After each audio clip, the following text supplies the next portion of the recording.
From USAID Ethiopia, this is the Values and Action Podcast, a podcast on leadership, collaboration, and culture. In every episode, we dive deep into one of our values: lead, engage, grow together, and connect it to what we do. Greetings, Mission Ethiopia, Mission Djibouti. This is your Mission Director, Scott Hocklander, back in the Learning Project studio for another episode of Values in Action. This is where we talk about how we lead, engage, and grow together. And it's by doing that, we are learning more about the superpowers of our staff. Today, I have the fantastic pleasure of having Dr. Helina in the Learning Project studio with me to talk about her superpower. Dr. Helina, welcome. Thank you, Scott.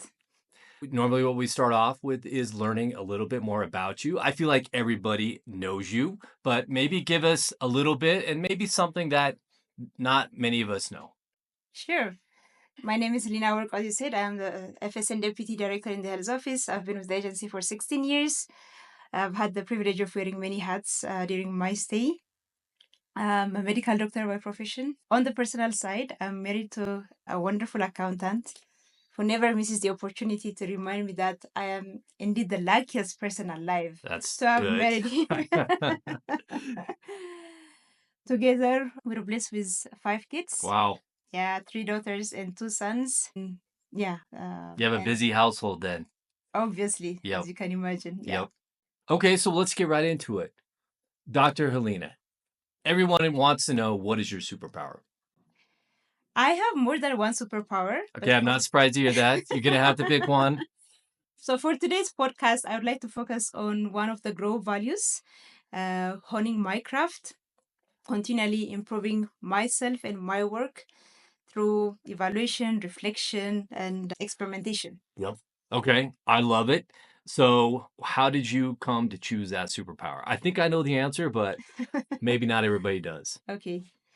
So let me take a step back and tell you how I really came to understand the importance of honing your craft, or Okay. like sharpening your skills and abilities, so to speak. Yep. I came to understand this concept of growth mindset and fixed mindset in a presentation that was made by EPMS project. This is the predecessor to the learning project. Okay. And I remember it was a simple 1-hour session in the Axum conference room. And they were talking about this concept of growth mindset versus fixed mindset. And I said, oh, wow, I know what I'm really struggling with. This concept of growth mindset and fixed mindset was first described by Carol Dweck. She's a very known American psychologist. Yeah. And she explains that it's not really important to focus on just what we achieve, but how we grow through the process of achieving those things. She really sums it up in a simple way, which I would like to briefly state here.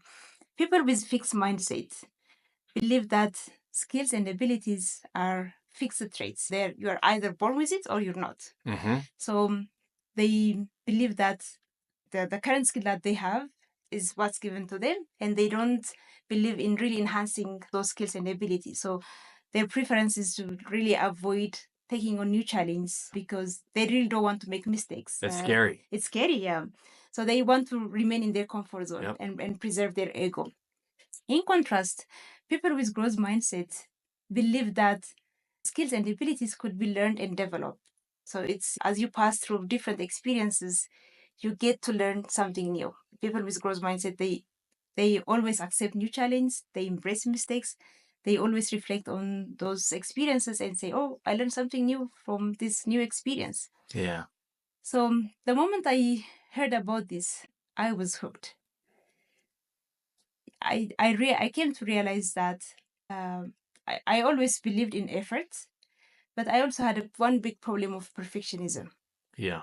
I always try to stay in my comfort zone because I really don't want to make mistakes. So hence I usually... You want to break that perfect record. Yep. So Yeah. I try to avoid Okay. new challenge. Mm-hmm. But then after I learned about this concept, I started reading more about it and I said, okay, this is not where I should take myself. So I started to embrace this concept of growth mindset, and I continued my reading on this. And I said, okay, I should practice embracing mistakes and accept making the fact that I could make mistakes. It's an inevitable part of growing. I started reading more about it, and I started taking on new challenges and being okay with making mistakes.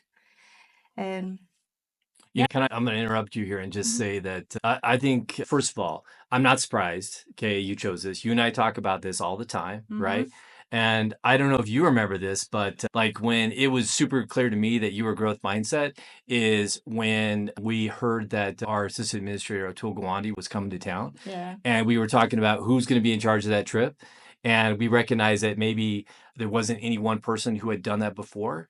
And you said you would do it. Yeah. And you said you would do it. And not only did you do it, you did it incredibly well. And I remember another thing where we were trying to figure out how to track all of the movements and do it in an efficient way. And I said, hey, one of the things I'd seen used in the past is using WhatsApp group. And you're like, oh, that's a good idea. And literally 5 minutes later, my phone was tinging because you'd already created the WhatsApp group. And I was just like, wow, okay, that's growth mindset. The other thing that I know is special about you is that you actually put together a document that describes who you are. And you were nice enough to share it with me. And so I found it incredibly helpful. But you also share with other people to just so they know like where you're coming from, your perspective. What made you decide to do a document like that? I realized that one of the ways I could really become a better version of myself is by fully understanding who I am. What's my core value? What interests me? What kind of environment elicits the best in me? So those thinking and reflections that I do every day pushed me to say, okay, why don't I start writing this down so I have it clear in my head, and I also refine it. Like when I see it on paper, it would become much easier for me to understand who I am. And It's then like interesting. in every experience or interaction I have with people, I reflect back on it and say, okay, I learned something new about myself through that interaction, and then I would go back and write it So down. you've been changing the document as you Yes. reflect on it. Yeah. It was a one-page document when I Wow. It was started. one page. How And many now pages is it's it now? 5 pages It's long. 5 pages. It feels a bit intense and Yeah. maybe overwhelming at times for others, but for me, it's a living document that Yeah. I enjoy revisiting as I get to know myself better from different interactions. I would just go back and write it down. When I take different personality tests as part of with a leadership training or in any conference, I get to find out something new about myself. Like, how do I manage conflict? What's Yeah. my conflict management style? How do I like to communicate with people? What's my expectation of the people I work with? Through every interaction, I try to write down, reflect on those things, and write and go back and write them down. And as you say, I share with people that I work with, so they get to know me better.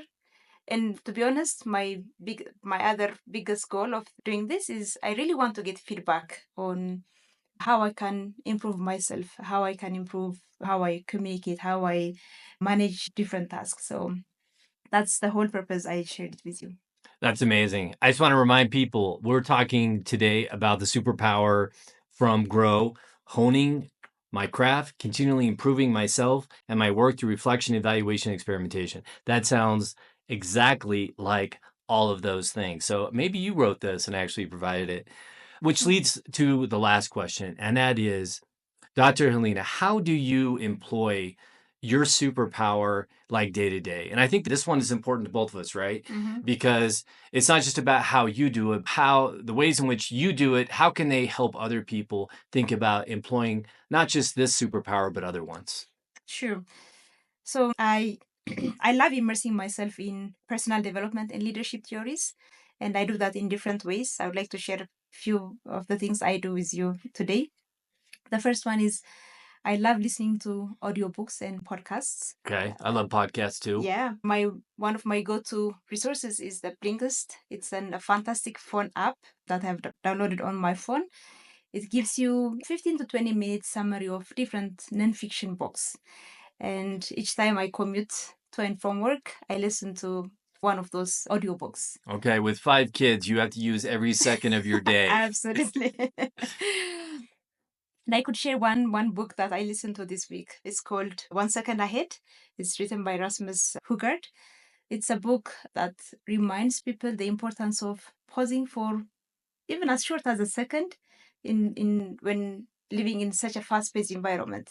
We have thousands of distractions in the workspace, emails, phone rings, chit-chat message popping up. Yes. And if you just pause for 1 second, you could make a rational decision whether you should accept that distraction. You should maybe like open that email or ignore it. That way, you could minimize distraction and remain focused and be more productive at the workplace. So every decision you make is like purposeful, not just on a reaction to the ding that your phone makes. Absolutely. Okay. Yeah.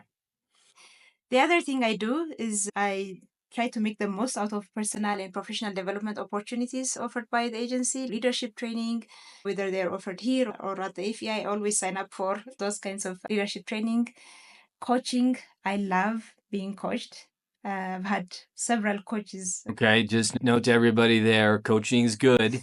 Thank you, Dr. Absolutely. Helina. Yeah, I even have coach at the moment as part of this leadership excellence pathway that the mission is working on. I've signed up for a coach and I'm being coached on different topics. Yeah, I have a coach too. It is very useful. We really get to see what we need to improve upon during those That's right. conversations with our coaches.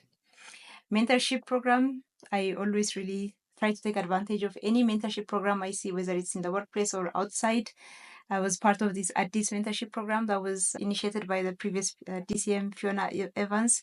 I had the privilege of being mentored by a wonderful person, Tom Hettich. He used to be the heads unit. He's no more with the mission, but he mentored me on several topics, including networking, which was really something I always felt I needed to improve upon. Yeah, that's awesome. And it connects back to the previous podcast with Eleanor when we were talking about caring for each other. Mm-hmm. And being able to mentor and invest in the people that you work with is really about caring. So I think there's a real connection between that and your superpower. Absolutely. On the flip side, I also had the privilege of mentoring a very talented person in the mission, which turned into a very rewarding 6 months journey of shared learning and growth as we talk about different topics like personal development, self-awareness, etc. So the last thing I want to mention is I do a lot of journaling and self-reflection. I love that. Journaling has become a key part of my routine. It's, for me, journaling is like pausing, hitting the pause button in life. Yeah. To take stock of things. So I journal almost every day. Yeah. And I do the self-reflection. And as you said, I've embarked on this never-ending journey of self-awareness where I get to reflect on the things I mentioned earlier. In closing, I just want to say that the journey of honing your craft is not about reaching a final destination. It's about committing to the process of becoming a little better every day. We have to remember that mastery isn't built overnight. It's actually built in that small, consistent steps that we take every day, the mistakes that we embrace, and the lessons we carry forward. My message to my fellow colleagues is don't be shy to make mistakes. You learn as you learn from those mistakes. So keep learning, keep growing, because the best version of yourself is always a work in progress. No, that's amazing advice. And what's great about this one is like you've given us so many practical tools really to work on this particular superpower. So the idea of, having an app that like gives you summaries of books, so you can stay up on some of the best ideas out there. I really love the way in which by putting things down either in paper or in a document really brings different perspective to the things that you're trying to work on, and also provides like that base from which you can really continue to iterate your skills and abilities. And the thing, that I think also is important here, because, going back to this idea of having the growth mindset, it's really about having the courage to fail, right? To not be afraid to try something new. And if you fail, big deal. Try again, you'll get there. And that's really the only way to grow. Yeah. To err is human. To err is human. Yeah, that's as they say it. Awesome. But to learn from those errors is where true brilliance lies. Okay. I love it. That I'm gonna leave that as the last word. So just want to again thank you, Dr. Helina, for being in the Values in Action studio today, sharing your superpower, honing your craft, part of the grow, part of lead, engage, grow together. Thank you so much. It's a pleasure. And we'll see. I'm not going to share who's next up guest-wise, but there'll definitely be an episode next month. Thank you very much again. Thank you. Thank you for having me, Scott. This podcast was brought to you by the USAID Learning Project. Thanks for tuning in and joining today's conversation as we explore our collective values at USAID Ethiopia. Until next time, stay curious and keep exploring what matters most.